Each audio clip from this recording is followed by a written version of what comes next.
One of the questions I always get from students is to talk about the relevance of history. And one of the things, quite honestly, that I've always prided myself on is my ability to make those connections between the past and, why does this matter now? Why do I need to care about this stuff that happened 200 years ago, 250 years ago?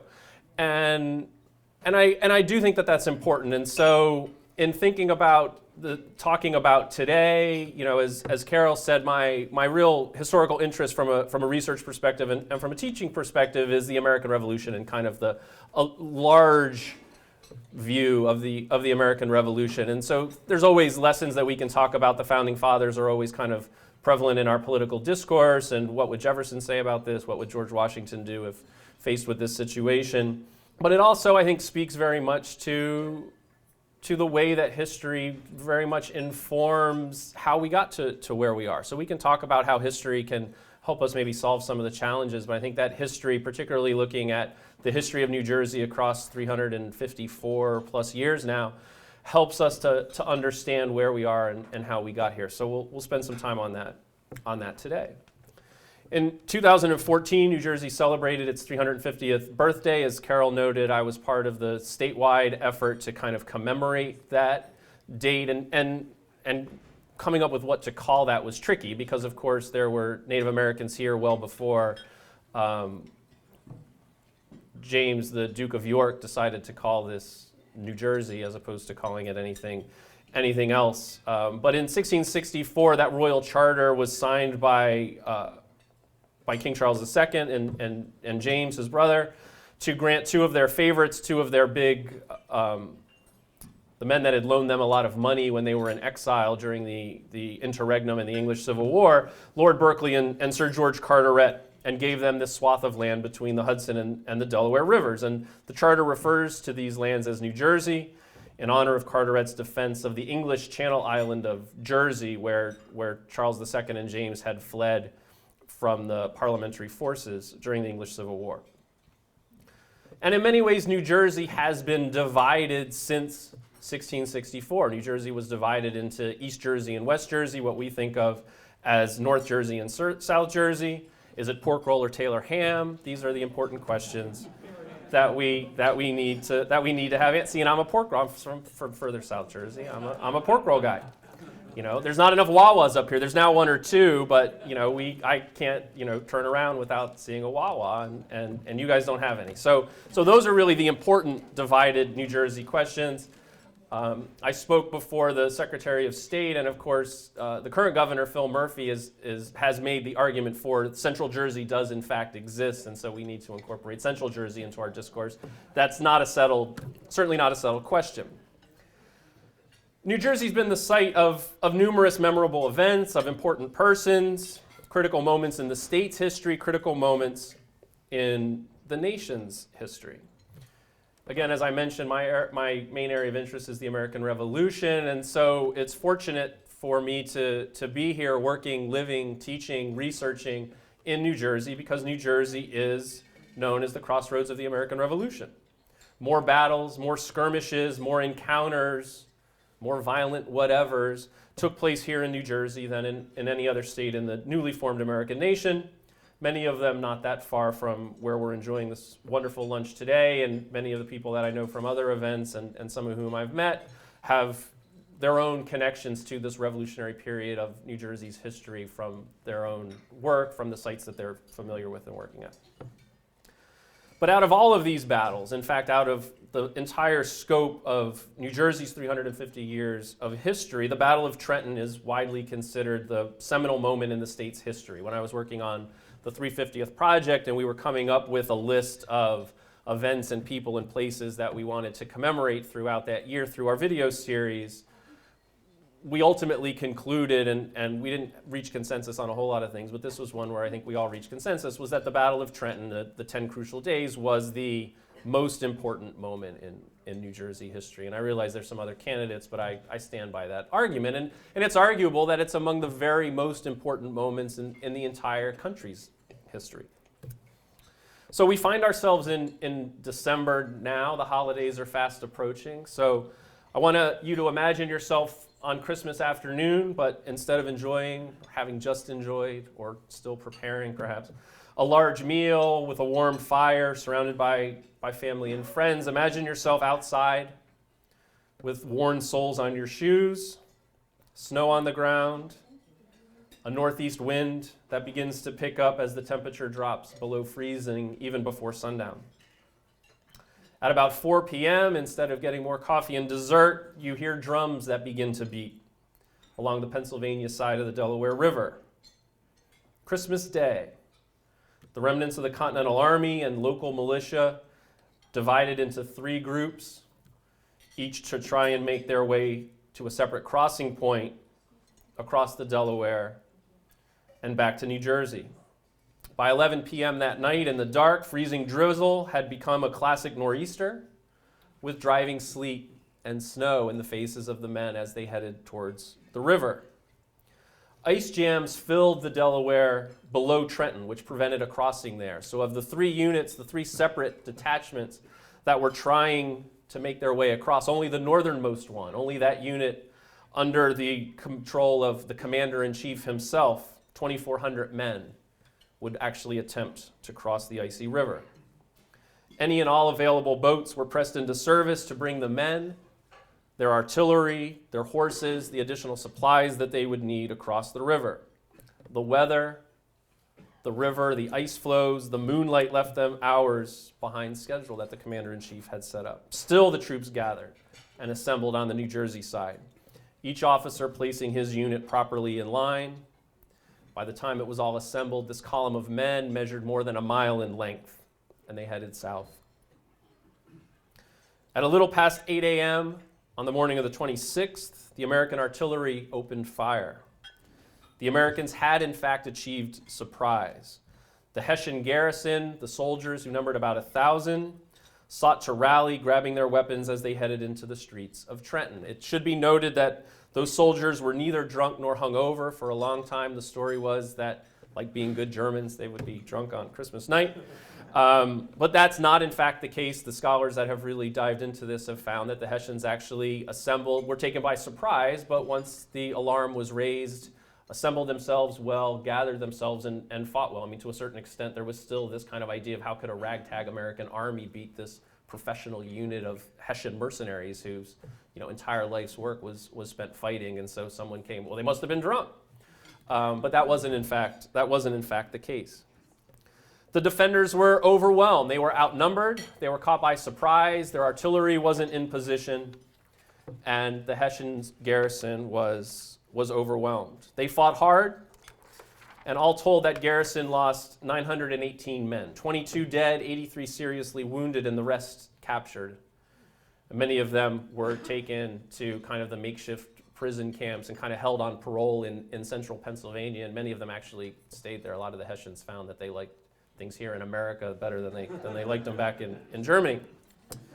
American losses from the actual fighting were light. Only 3 men are believed to have died in the actual fighting of the Battle of Trenton, although many more died from illness, from hypothermia, from exhaustion in the battle's aftermath. And that makes sense. Up until the 20th century, more men died because of disease and illness than died from actual combat wounds.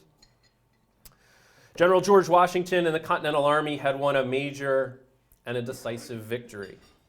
For the months leading to the Battle of Trenton, the Americans had been defeated time and time again, outfought and outfoxed. If you've seen Hamilton or listened to the Hamilton soundtrack, if you haven't, then you should go and do that right now and stop listening to me. But if you had, you know the song, which to me is one of the very best songs that Chris Jackson sings as General Washington, about being outnumbered and outmanned, but also outfought and outplanned. I mean, the Americans are behind on every count. Washington's army had been pushed out of New York City, across the whole of New Jersey. As Thomas Paine, who was traveling with the army, and the famous author of Common Sense, wrote, "These are the times that try men's souls."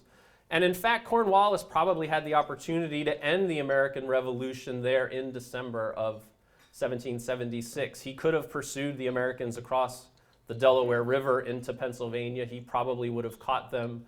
If they hadn't dispersed already, he most likely would have defeated them, and that probably would have ended the war right there. In fact, My Paine colleague, Mark Lender, argued that December 14th was actually the decisive date because that was the date that Cornwallis decided to put his troops into winter quarters and no longer pursue Washington's army. Cornwallis believed, and believed with good reason, that when the spring came, the spring campaign season, armies didn't typically fight in the winter, that if there was an army left, he would be able to easily defeat it, and in all likelihood, the winter, the hard conditions, the lack of support, the low morale, the army would have kind of dispersed and disintegrated of its own accord, and Cornwallis wouldn't even have to risk his troops. And so that's really the situation in mid-December when Washington takes this bold gambit and this rather ambitious risk of launching an attack on Trenton, not so much for the tactical purpose of capturing Trenton. In fact, they leave immediately after the battle, and they cross again, but we can get into that. But more the need for morale and to show that this American army could in fact stand up to the British troops and the Hessians that were fighting with them. So the Revolutionary War was not won at Trenton. We know that there's many more years of hard fighting, many of those years and many of the major battles right here in New Jersey and certainly elsewhere throughout the colonies, but it very easily could have been lost in December of 1776. By April of 1707, with 4 months up at Morristown, Washington had largely been able to remake the Continental Army. That process would continue the following winter at Valley Forge and lead to even better results at the Battle of Monmouth. But by the spring of 1777, Washington had new recruits who now had 3-year enlistment terms, so he knew that he was going to have a professional army, or at least the nucleus of a professional army that he could integrate into the larger units. These soldiers had trained throughout the winter months. Many of them already had combat experience. Throughout the winter and into the spring of 1777, the American units engaged in guerrilla combat, the so-called forage war, attacking British detachments that were trying to gather food and supplies for the army, for the horses, for the men, being able to kind of show that they could stand up against these smaller British units in combat. And so the American army that emerged in April of 1777 in the aftermath of the Battle of Trenton really wasn't equal to the British army on a man-for-man basis necessarily, but it was particularly strong and one that would really serve as the backbone of the Continental Army, of Washington's army, for the remainder of the war. And of course, much of that spring and summer of 1777, that army was located not far from here in the Watchung Reservation and in the various mountains, the Middlebrook encampments and places like that, keeping an eye on the British army in New York City that Washington suspected correctly was going to make a move on the American capital in Philadelphia. And the question was, are they going to go by land across New Jersey, or are they going to go by the sea route? And the strength of Washington's army was enough to convince Howe that he needed to take the much longer, more expensive, more difficult from a logistical standpoint, the water route out of New York all the way down to Chesapeake Bay and come up Chesapeake Bay to land his troops in northern Maryland and to attack Philadelphia from there. So Washington's army had at least achieved its purpose of protecting New Jersey. For all of that, it's important to remember that New Jersey was a divided state in 1776. Many people, including William Franklin, the last royal governor of New Jersey, the son of Benjamin Franklin, remained loyal to the king. Others, perhaps a majority of the state's population overall, tried to remain neutral, wanted to be left alone. So dramatic divisions on kind of core fundamental political issues are not new to the Garden State. And we want to remember that. For the 350th anniversary celebration, the New Jersey Historical Commission selected 3 themes which highlight the best and, on occasion, I think the worst of the state's history. Those themes are liberty, innovation, and diversity. And all 3 of those are embodied in Washington's Crossing. And so for me, the combination of those themes I thought was particularly powerful here. This was an army fighting for liberty. Liberty as they defined it, liberty. This was a diverse army comprised of men from throughout the newly formed United States, including men of color who served in the army and who were supported in crucial, if all too often invisible ways, by women before, during, and after the battles.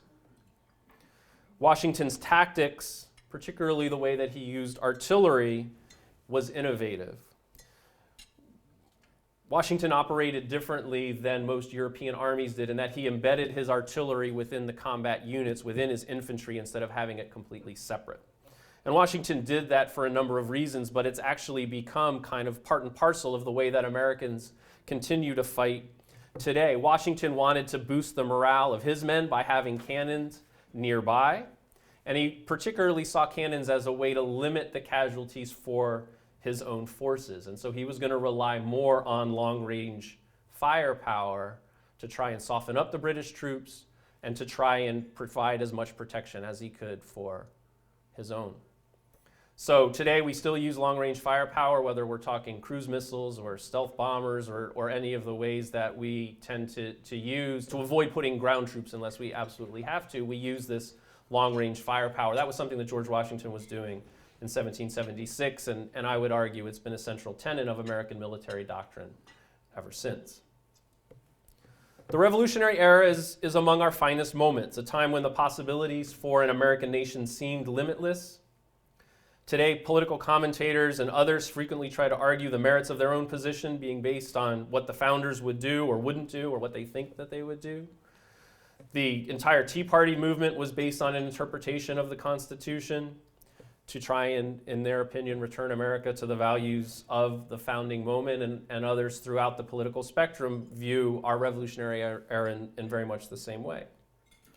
History, of course, is a discipline based on interpretation, not fact, and that's something that I'm constantly trying to convey to my students.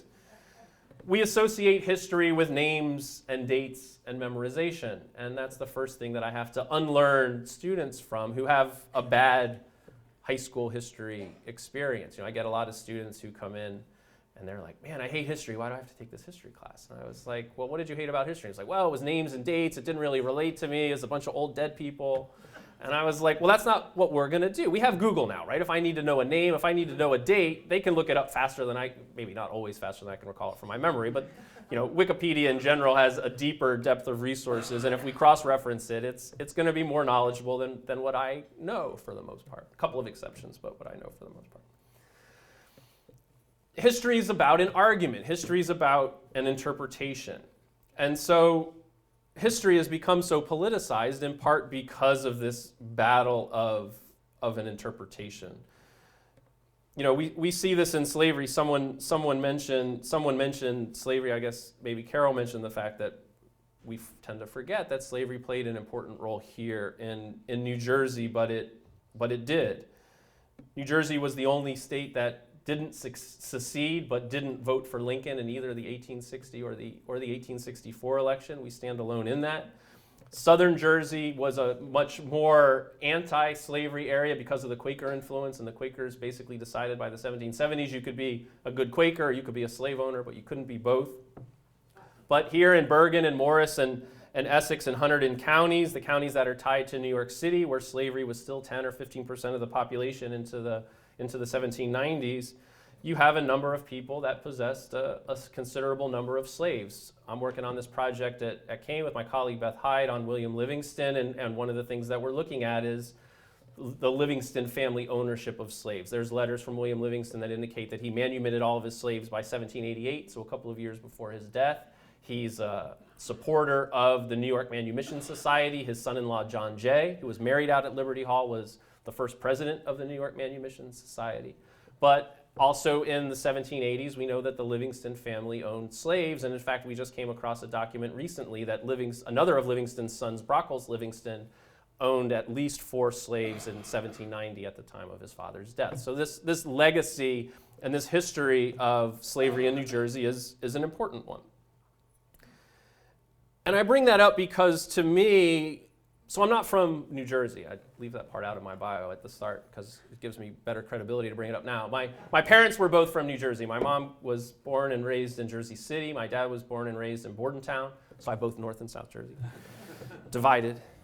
But I grew up in Virginia. I didn't grow up here. But for me, one of the first things I found when I took the Paine job was that there's considerable connections of the Paine and the Livingston families between South Carolina, which I had studied for my doctoral work, and New Jersey. And then in working on the 350th project, I really got into understanding more and more of New Jersey history. And for me, what stood out was how New Jersey history was American history at a micro level. It was really an opportunity to show the full trajectory of American history on kind of a state level. And the themes that we look at in New Jersey, the idea of democracy, New Jersey as a center for immigration from the very earliest period, going back to the 17th century all the way to the present day, when more immigrants are entering through Newark Airport than I think any other site in the country, at least according to one study that I've seen, was central to New Jersey's identity. Economic growth and innovation, from Edison to Einstein and certainly plenty of others. We can see that overall technological growth and industrial growth here in New Jersey first in many ways. Stronger and increasingly more rapid transportation networks, from the rudimentary canals and roads of the 18th century to our interstate highways, the New Jersey Turnpike and the Parkway, which don't always seem really efficient, but I guess are better. Highlight how all of those aspects, this more economic integration, social and cultural integration of America took place. Industrialization that made the state of manufacturing a giant, and during both world wars, an arsenal of democracy, has New Jersey on the cutting edge of American history. New Jersey has not been spared from the ravages. There's George. There's the battle. There's the battle. There's William Franklin. There's the 350th. So if you've ever been to Princeton, if you've been on Province Line Road in Princeton, it's called Province Line Road because that was where the province was divided. That was the line between East and West Jersey. And we'll stop here with Alice Paul and Albert Einstein, because New Jersey's not been spared the ravages of history. American history is not a single-minded trajectory upward towards better and better things, right? The halting efforts to gradually abolish slavery that take place in New Jersey are part and parcel of what America has elsewhere. Contests over women's suffrage, a struggle led by the native New Jerseyan Alice Paul, who actually went to the high school where my son goes, was part of this. The 100th anniversary of the women's suffrage amendment is coming up in 2020, and so you'll be hearing much more, I think, about women's suffrage and women's history as we approach that. I know the New Jersey Historical Commission has a bunch of events planned for that, and I think it's something that'll be in the larger political and social and history kind of culture. The urban unrest in the 1960s in cities like Newark and Plainfield and Asbury Park, the legacies of deindustrialization in Camden and elsewhere that we're still dealing with, most recently Superstorm Sandy. That's always just a shocking image to me. At the same time, New Jersey is a bastion of liberty, embodied in the West Jersey concessions going all the way back into the 17th century, when the Quakers basically put forward a frame of government that would look relatively progressive even by 21st century standards, right? Secret ballot, which was not the norm in 17th century elections in general, regular elections, juries involving, for example, in criminal cases involving Native Americans, the jury had to have 6 Indians and 6 whites in order to try and create a fair trial. You didn't have debtors' prisons under Quaker rules. So, I mean, all of these norms would have been fairly progressive even by our 21st century standards. The state's place is the crossroads of the American Revolution and the really central role that America plays in, or that New Jersey plays in winning the American Revolution. I mean, it's important not to understate that. The home of civil rights advocates like Alice Paul and Effa Manley, to name but a few. Paul Robeson. Kane's going to be putting on a play talking about Paul Robeson's life, his early life at Rutgers, actually, next year. We've just gotten that worked out. I was on that committee, too. And so this is all part of what we're talking about, right?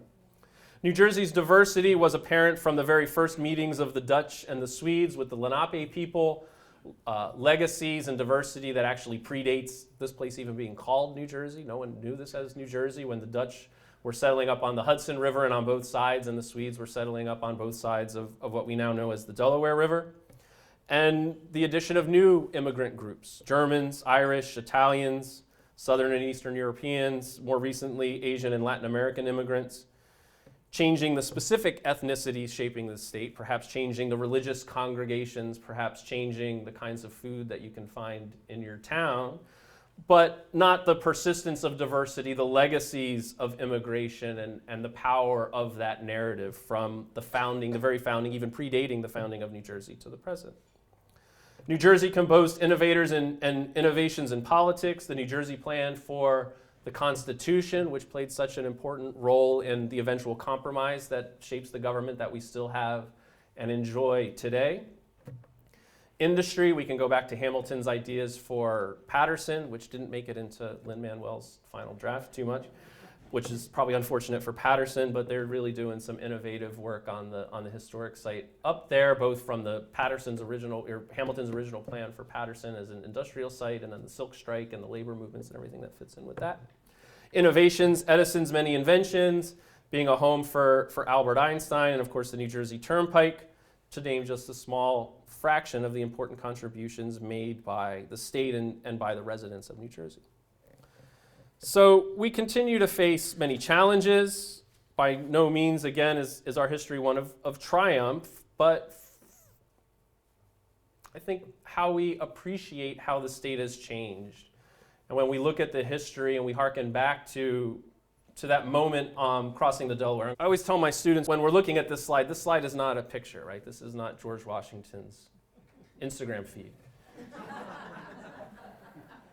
Right? This is a recreation of an artist, what they envision this to be 80 some years after the fact. If you've been to the Met and seen it, it's powerful. It's really, really big. You get used to looking at some like small paintings. I mean, this is like kind of monumental, and it's meant to be, right? I mean, this is an epic moment. This is designed to showcase an epic moment in America's history. But even if we look at what the artist is doing here, we see that we're trying to capture an image, right? The majesty of George Washington, who probably would have fallen over into the river if he had actually tried to stand that way.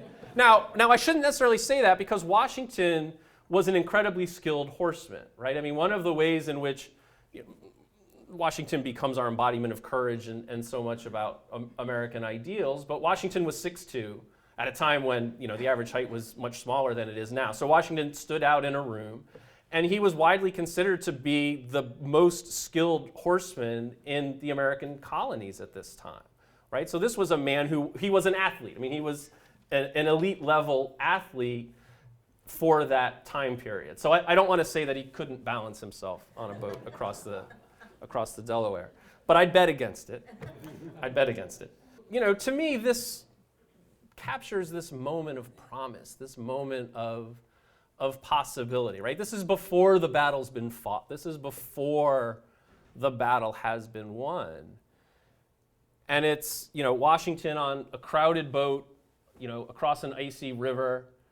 You can see the horses and some of the artillery and stuff in the background if you can make that out. And you see the diversity of the army that Washington is fighting with, and the diversity of the state and of the country that they're fighting for.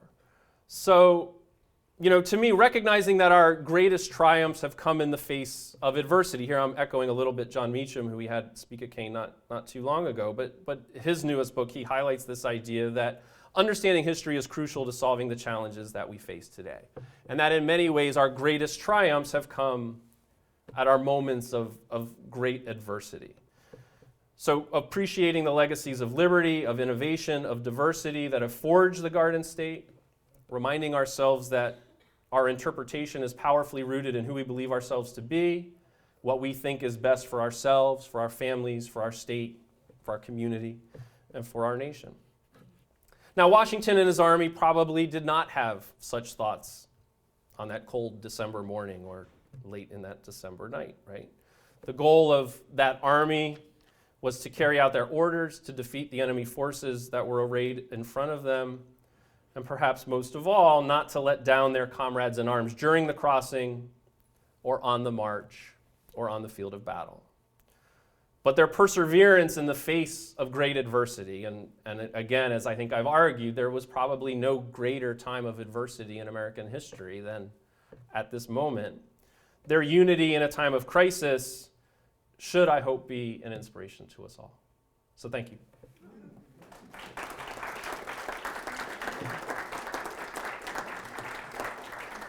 Do we do questions? I can take questions. Sure. New Jersey was one of the last states to vote to make us agree to the Constitution. Do you know No, New Jersey's one of the first. They're third. One of the first. They're third, yeah. Okay, one of the first. Do you want me to tell you why? Yes. So for essentially because the compromise that integrated the New Jersey plan, right? So the New Jersey plan was that every state would be the Senate side of things, right? So that every state would have the same number of representatives, no matter if you were California with 54 million people or you were Wyoming with 300,000 people, right? And so that concession was a major concession, just having the Senate and having the equal representation branch of the of the legislature be the more powerful one. The Senate overall, I think we can agree, is more powerful, was a major victory for the small states. And so New Jersey was happy to get on board with that, plus the plan that, so basically New Jersey doesn't have Port Elizabeth, but compared to New York or Philadelphia, New Jersey doesn't have a port. And so under the Articles of Confederation, under the government in the 1780s, if I'm a farmer in New Jersey and I want to ship my produce out of New York City, I have to pay taxes just to cross into New York City, to cross into New York. Every state has its own currency. Every state has its own tariffs and tax plan and everything like that. And New Jersey was really hampered by that because everything was going out through these ports in other states. And so they were siphoning off a lot of the money that should be coming to New Jersey. And so under the Constitution, that was going to be resolved. You were going to have a standard currency. Individual states couldn't charge taxes against other states. So from a financial perspective and from a political perspective, New Jersey said, look, this is as good a deal as we're going to get, maybe even a better deal than they had really anticipated. And so it's all the small states that vote early to ratify, and it's the larger states, it's Virginia and New York and Pennsylvania that are 8, 9, 10. South Carolina takes its time too. That's a slavery issue and a different story. But it's those bigger states that actually take longer to have the debate and ratify. The small states, it's pretty early and it's pretty unanimous. William Livingston talked about this at an event at the State Archives in September for Constitution Week. But William Livingston kind of is very proud of the fact that he's able to get a unanimous vote and gets it pretty quickly and pretty easily in New Jersey. Yeah, so New Jersey's happy to hop on. And New Jersey was the first state to ratify the Bill of Rights. First state to ratify the Bill of Rights. But just timing when they met, or was that showing particular enthusiasm for the bill? I think it's a little bit of both. It was, again, something that they could believe in, and so they did. I haven't unearthed that history too closely. I'm actually speaking at an event down in Trenton in a couple of weeks around that, so I'll know better on the 18th than I know right now. Or at least I'll have to fake it better. Carol. Along the lines of diversity, I was wondering how the Lenape participated in the revolutionary activities, or were they on either side, or? The Lenape are mostly gone by this point, but most of the Indians, the Indians that stay within the American colonies largely support the American colonies. As a whole, most Native Americans support the British. And they do that for very rational reasons. One, the British should have won, right? If you were looking at, the most powerful army and navy on the planet at the time against this ragtag group of colonists who couldn't even agree on what the money was supposed to look like, you would bet on the British every time. And two, the Native Americans had been allied with the British for a while, and they appreciated that the British government was trying to prevent the westward settlement and the westward march of the Americans, whereas the American governments were very eager to occupy that land as quickly and as fast and as rapidly as they could. So from a Native American perspective, it made very rational sense, certainly for those on the frontier and kind of on the periphery of the established colonies, to support the British government. And they did, and they actually continue to do so on into the 18th century, right? The British are gone from the 13 colonies, but the British aren't gone from North America. They still are in Canada. They still have a powerful trading presence in the Great Lakes. They still have a presence in Florida, for example. So the Native Americans, even after 1783, after the War for Independence is over, the British are still able to maintain their trading alliances and their political alliances with a lot of these Native American nations. I don't know specifically if there's Lenape, if there's individual Lenape that are serving in the militia or parts like that. But for the most part, there's some small reservations, but most of them have already kind of moved out further west. What was your impression of New Jersey and its support of slavery? Given the fact that much of the slave economy was financed out of New York and New Jersey. I mean, I think the history of slavery in New Jersey is a little bit understudied. Like as I at least alluded to, slavery's 8 or 10% of the population in Bergen County, in Hunterdon County, in Essex County. Part of that's driven by the economy into New York City. Some of that there's a legacy of slavery that's been here for 100-some years. You know, it's important, I think, to know that New Jersey's the last of the northern states to pass a law for gradual abolition. That law doesn't get passed until 1804. That's late. That's later than all of the other northern colonies. And you still have, and that law is a gradual abolition law, so you still have, it's under 100, but it's in the double digits of slave. In the 1860 census, there's still 40 or 50 or 60 enslaved persons that are listed in that census. One of the other pieces, there's a historian who's from Clark, who's at the University of Arkansas now, Jim Gigantino, who's done a lot of the work on this. And he has a new biography of William Livingston, too, as a matter of fact. He's going to be speaking at Liberty Hall in February. So if you really want to get into it, you can come out there in February. But you know, he also talks about how there's some unintended consequences of gradual abolition. So you pass the gradual abolition law saying, okay, when these enslaved persons turn 25, they'll be set free. But if I'm a landowner and I'm kind of mad that the government's coming and taking my property from me, then I might sell that enslaved person at 18 rather than have to manumit them at 25. And so you actually have an unintended consequence of we're trying to free these slaves and instead we're sending them to South Carolina or Alabama or somewhere where their living conditions and their working conditions are most likely going to be worse than they were here in New Jersey. I mean, there's you know, that story gets complicated and it's hard to kind of do it justice in this way. But in general, the further south you go, the worse that slavery is. And that's not to say that slavery was good here. It's just gradations of terrible. Is kind of what we're talking about. It's a complicated, you know, it's a complicated legacy, and one that we ignore. But it's a significant one. I mean, you've got people like William Livingston. There's a letter from him in 1788 that basically says, you know, we're working on a gradual abolition act.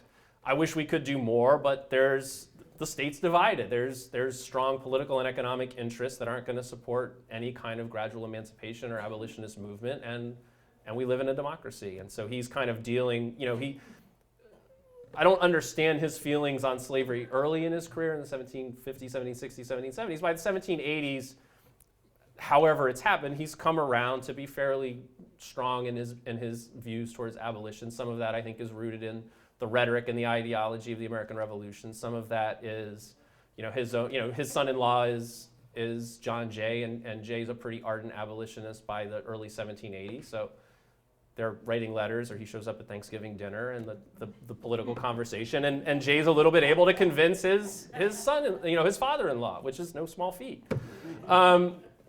So we want to be so mindful of all of that, you know. But New Jersey, you know, on into the Reconstruction amendments. I mean, New Jersey votes to support giving African Americans the vote, and then pulls, you know, under a Republican government, and then Democratic government gets elected in part because people are angry that the Republicans gave African Americans the right to vote, and they take that away. So, you know, there's a Thomas Mundy Peterson story in Perth Amboy as the first African American to vote in a federal election after the passage of the 15th Amendment. He's in our video series. That was a long answer to an important question.